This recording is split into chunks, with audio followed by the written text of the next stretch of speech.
Mais um feminicídio chocou os capixabas nesse fim de semana.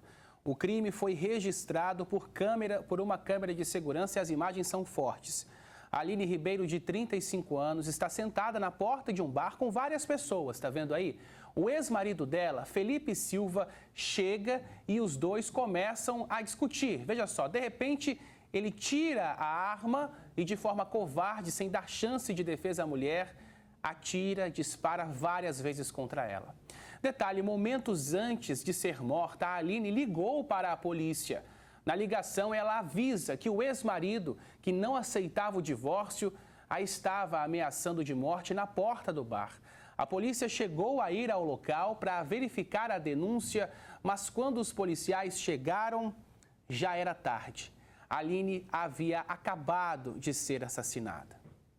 Felipe já havia sido denunciado pela Aline no dia 9 do mês passado. Nesta data, ela foi a uma delegacia pedir proteção, dizendo que não aceitava o fim do casamento e que era ameaçada diariamente, inclusive mostrando estar armado. Oficialmente, são 23 mulheres mortas nesse ano aqui no Espírito Santo, simplesmente porque são mulheres, porque não querem mais um namoro, um casamento com um homem violento, agressivo, possessivo. Onde é que nós vamos parar? Esse é o nosso debate aqui no estúdio. Eu recebo aqui gentilmente as nossas convidadas, a advogada Monique Neves, a psicóloga Gisele Martins e a dona Carla, que perdeu a mãe vítima de feminicídio. Boa tarde a todos vocês. Dona Carla, o ocorrido, você pode falar pertinho do microfone, isso para o pessoal de casa ouvir. O ocorrido com a sua mãe foi em agosto de 2022? Agosto de 2022, dia 10 de agosto de 2022. Como aconteceu? Eu tinha o costume de todo dia ir na casa da minha mãe de manhã e passar a tarde com ela, que minha filha estudava em escola, em frente à casa dela. Infelizmente, nesse dia, não teve aula. Aí eu fui de manhã, passei a manhã com ela lá, voltei para casa.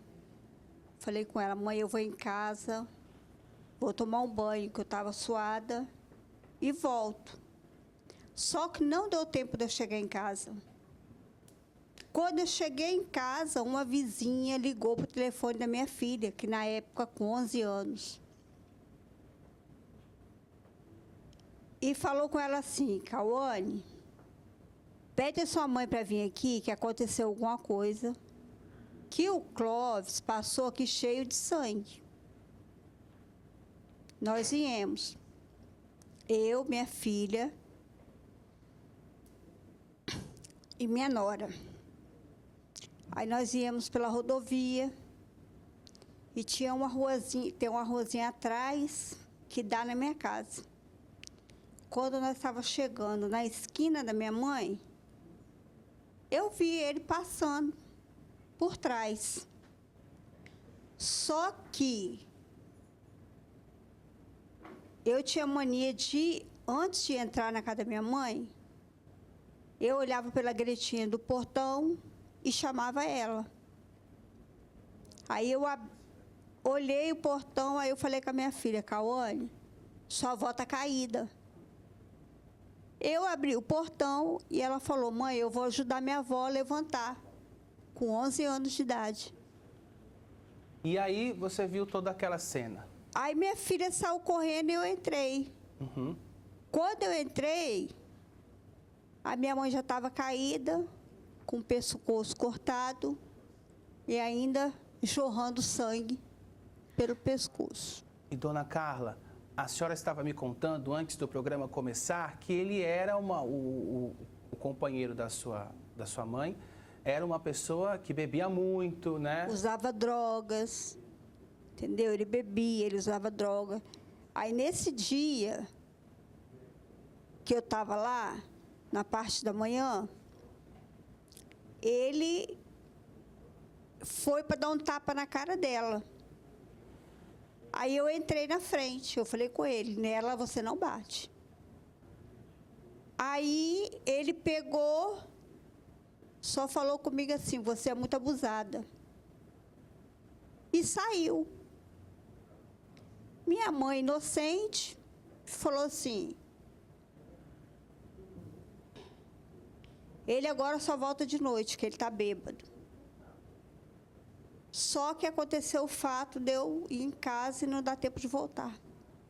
E, dona Carla, quando aconteceu, a senhora estava me falando que ele não demonstrava, apesar de beber e usar drogas, que agredia a sua mãe, e sua mãe também não falava para você e para ninguém. Não. Porque senão vocês teriam tomado uma atitude. Ele sempre, quando eu chegava lá, ele perguntava: Marilene, eu faço alguma coisa com você? Aí ela, com aquela vozinha baixinha dela: não. Uhum. Só que se ela tivesse falado comigo, ou com alguma vizinha, ou com alguém que chegasse até mim, que ele agredia ela, que ele fazia alguma coisa com ela, ele não estaria lá. Não estaria. Nem entrava em casa. Nem entrava em casa. Gisele, esse é um caso que a dona Carla está contando para a gente, de que nem a família sabia que a mulher, que a mãe, sofria um relacionamento abusivo. Às vezes, a própria família tem dificuldade de saber para poder intervir, não é mesmo? Infelizmente, Lucas, é uma realidade. As mulheres aí, a gente poderia estabelecer aqui um raciocínio longo para tentar entender o porquê. Por que não fala? Às vezes é vergonha, outras vezes é medo, se sentem humilhadas, se sentem depreciadas e aí preferem guardar que estão sendo violentadas, que sofrem qualquer tipo de ameaça, elas preferem guardar. Muitas, justamente por isso, por medo, vergonha, acham que não vão receber da família a acolhida, o apoio, aquele carinho de quem está sendo violentada, porque essas mulheres, nós precisamos dizer aqui, são vítimas.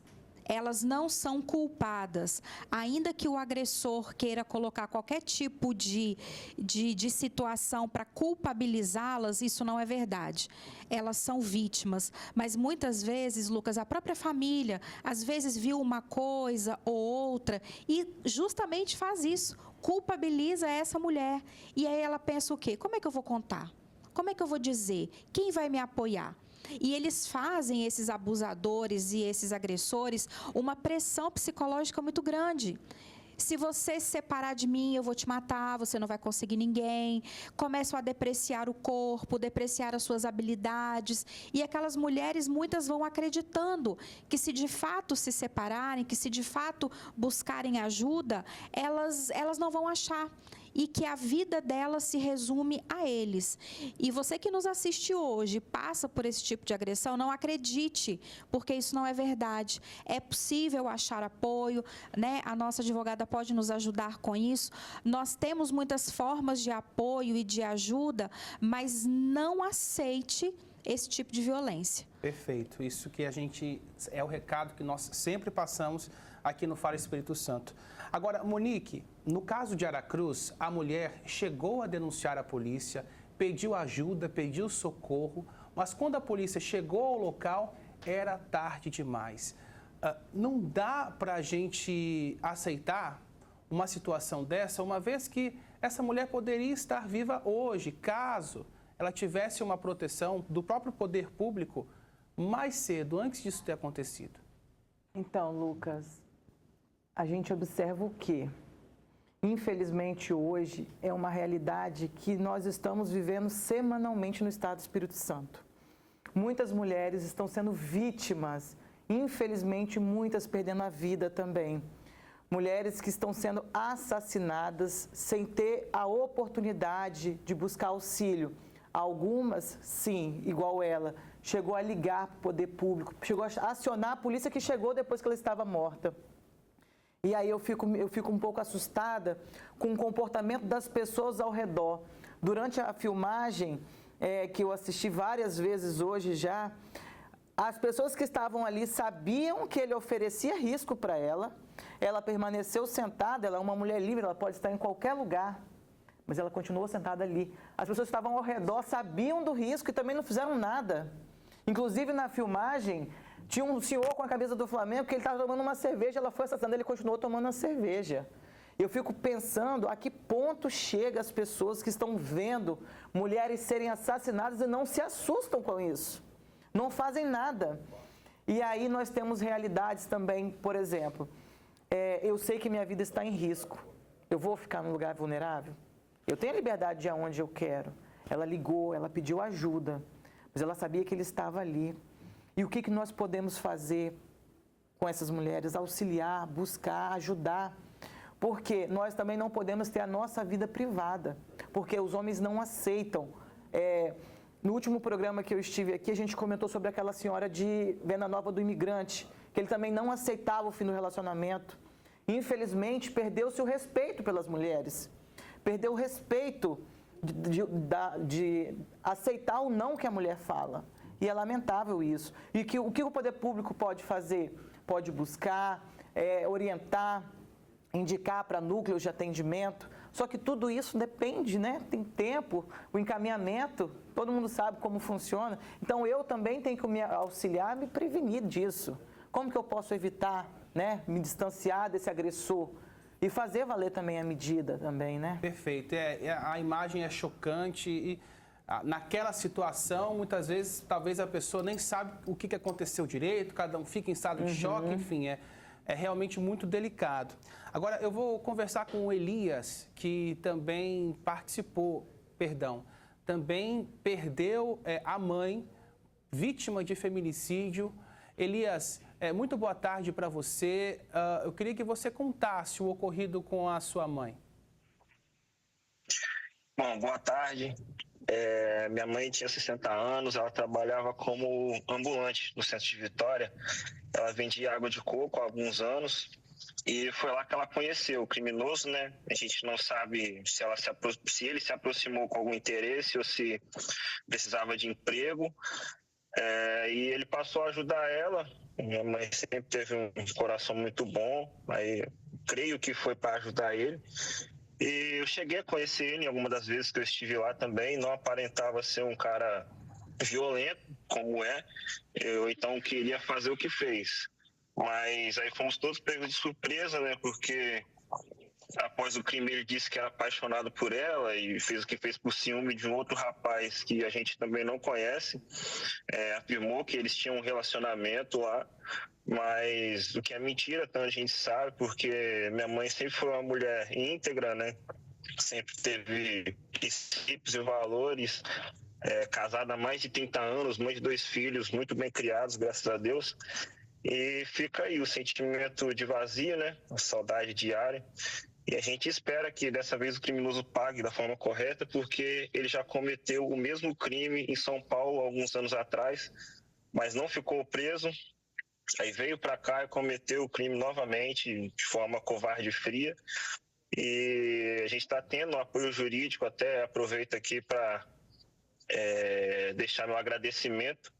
A gente está acompanhando o processo de perto e sem essa ajuda, com certeza a gente estaria bem perdido aí e ficamos no aguardo que a justiça seja feita de forma correta dessa vez. Certo, Elias. Obrigado pelo seu relato. Você conta que esse assassino era reincidente, já tinha cometido esse crime em outro estado do Brasil, né? Portanto, já tinha esse histórico de violência. Já volto a conversar com você, Elias, porque a dona Carla tinha me contado que o ex-companheiro da sua mãe também tinha se envolvido num crime desse, não é isso, dona Carla? E aí o que ocasionou na separação, não é isso? Como é que foi isso?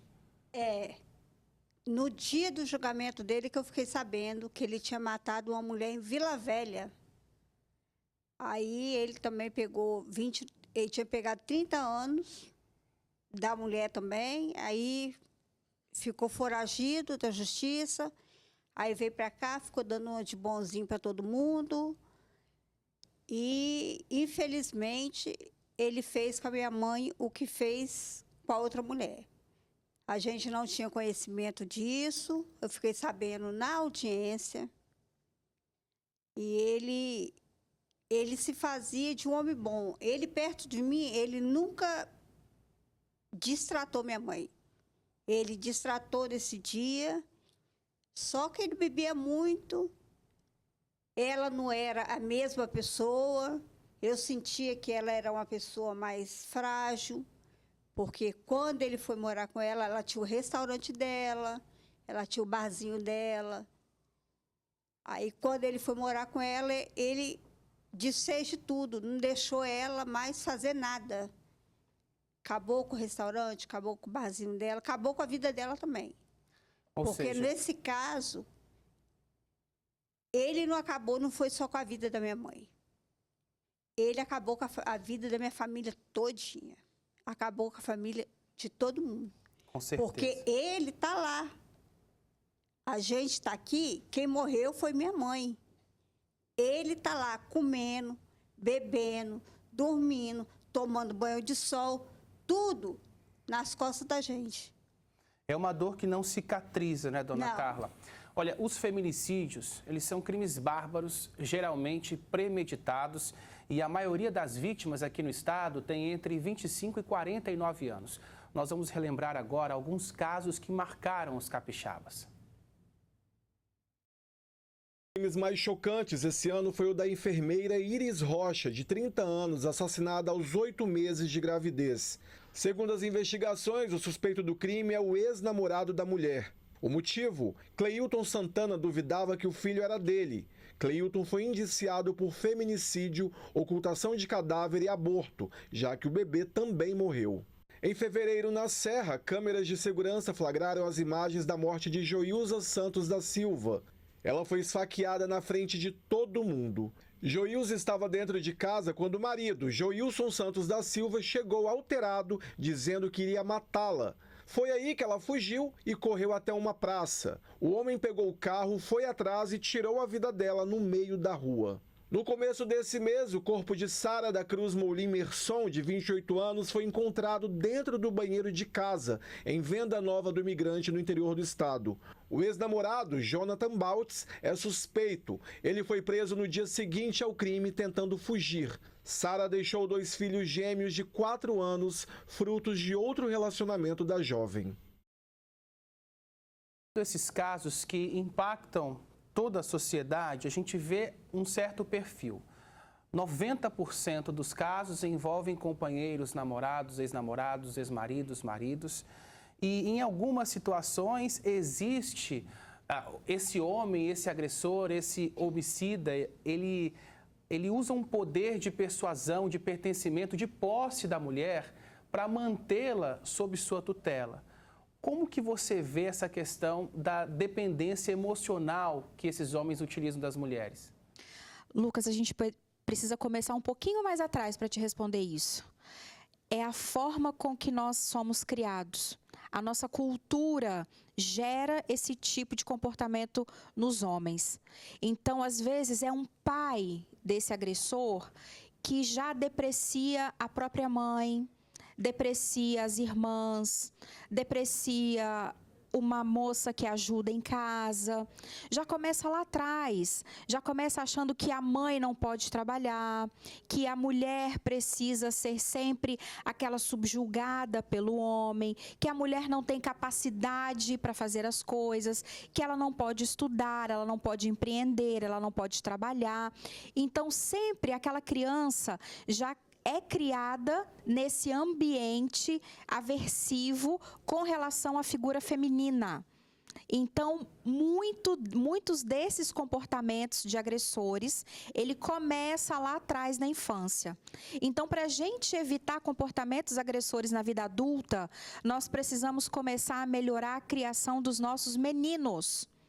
Trazer para os meninos o cuidado com o feminino, o carinho com o feminino, o enaltecer a figura feminina, a necessidade de proteção, de cuidado, de acolhimento para o ser feminino. E não trazer para a criação dos meninos a subjugação feminina, como se a mulher tivesse sempre no lugar menosprezado, um degrau abaixo do homem. A mulher não é capaz de ser e fazer com equivalência masculina. Então, isso acontece, infelizmente, na nossa cultura ocidental, podemos dizer assim. Na cultura latina, isso ainda é mais forte. O homem cresce com esse cenário de que ele é, sim, maior e melhor do que a mulher. E ele traz isso para suas relações afetivas. Então, ele pensa que ele pode ter a posse daquela mulher, que aquela mulher precisa fazer tudo para ele, sim, porque se ele trabalha fora e traz o sustento para dentro de casa, essa mulher precisa ser a sua empregada, a sua funcionária, e age com subjugação, sim.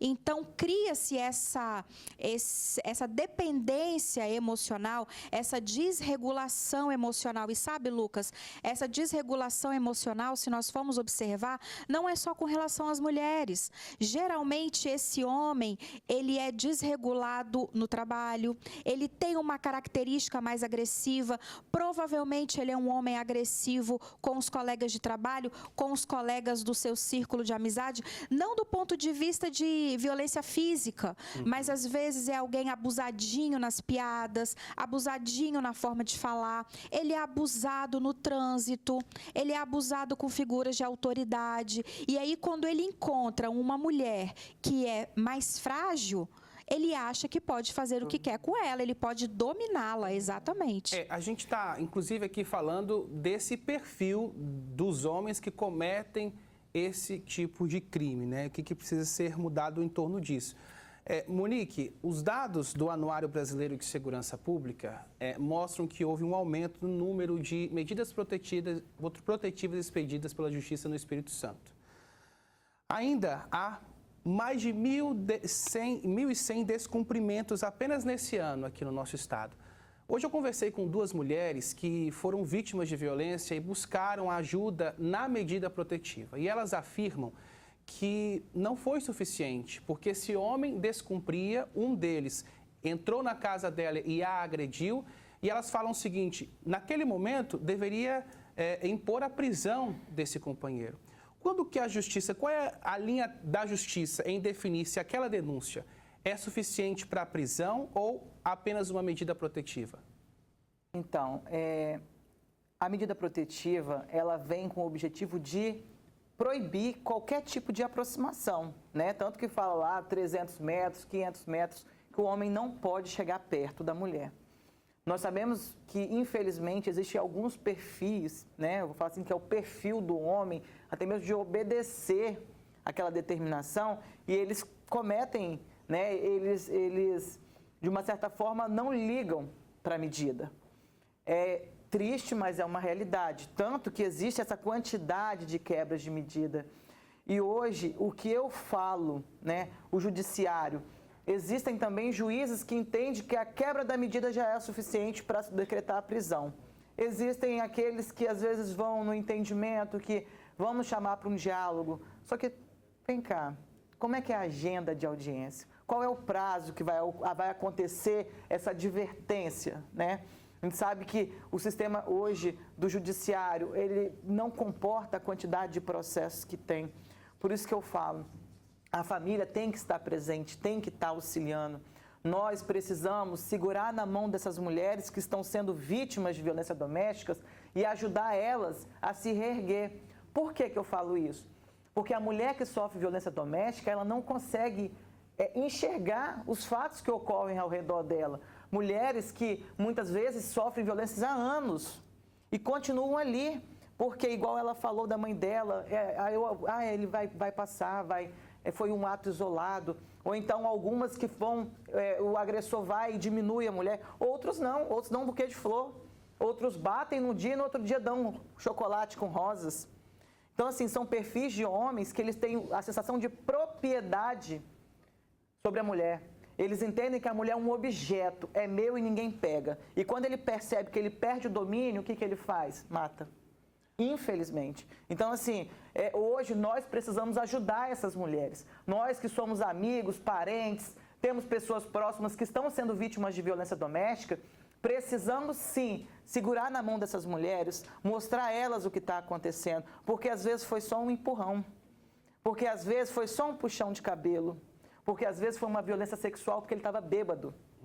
Mas aí às vezes, quando vai ver, é nas suas mãos que vai estar aquele sangue, porque você viu e não fez nada para ajudar. Olha, eu conversei, inclusive, mais cedo com a delegada da Gerência de Proteção à Mulher, Michele Meira, e ela trouxe números preocupantes. O número de feminicídios aumentou 27% nesse ano, em comparação com o mesmo período de 2023. Acompanhe. Ontem, no estado, nós tivemos 23 feminicídios contabilizados e, no mesmo período do ano anterior, nós tivemos 18. Ou seja, nós estamos com um aumento de 27,8% de aumento de feminicídio nesse período. É um dado muito ruim, porque mostra como ainda, né, apesar do esforço que é feito, do trabalho que é desenvolvido, mostra pra gente a dificuldade que a gente vai ter de modificar uma sociedade que entende a sua mulher como objeto, que, né, a violenta e de alguma maneira normaliza, né, resolver os seus problemas e seus conflitos na violência. Só nesse ano, né, dos 23 feminicídios que nós tivemos aqui no estado, 90% deles foram cometidos por pessoas que mantiveram ou mantinham um relacionamento amoroso com a vítima. Violência não é só violência física. A violência, muitas vezes, ela é psicológica, ela é moral, ela começa numa falta de respeito, num xingamento, ela é progressiva, né? Então, é importante estar atento a esses sinais. E havendo a necessidade que solicite sim a ajuda da polícia, faça um boletim, né, de ocorrência, para que a gente possa incluí-la nos programas existentes e ajudá-la a sair do ciclo de violência. A delegada que falou sobre essa questão, infelizmente as estatísticas não são nada animadoras. Você que está participando conosco pelo Zap, fala no Zap e pelas redes sociais, 999422478, muito obrigado. São muitas participações. A Marina Peniche diz que é muito triste saber essa realidade, que as mulheres estão morrendo. A Clara Ribeiro disse que a medida protetiva ela é frágil, essa é a opinião dela. A Mônica Lima disse que é uma cultura do Espírito Santo que menospreza a mulher. Acho que é do Brasil todo, Mônica, infelizmente. A Selma Silveira disse que tem mulher que acha que o homem vai mudar, mas não muda nunca. E aí é uma questão, Gisele, que também acaba voltando à tona sempre. Quando acontece um episódio de violência, um empurrão, um puxão de cabelo ou até algo mais grave, e aí o companheiro fala que vai mudar, aí acaba retomando o relacionamento. Lucas, eu quero ter aqui uma postura de cuidado com essas mulheres, cuidado. No primeiro ato de violência, não permaneça com esse agressor, não permaneça com esse abusador, porque ele vai fazer de novo. E a morte, ela tem degraus. Ela tem ali a sua escalada. Começa assim, com um puxãozinho de cabelo, com um apertão no braço, com um empurrão, com uma fala desmedida, dizendo para que você não coloque determinado tipo de roupa, que você não use a maquiagem X, o batom Y, o cabelo arrumado de determinada maneira. Começa assim.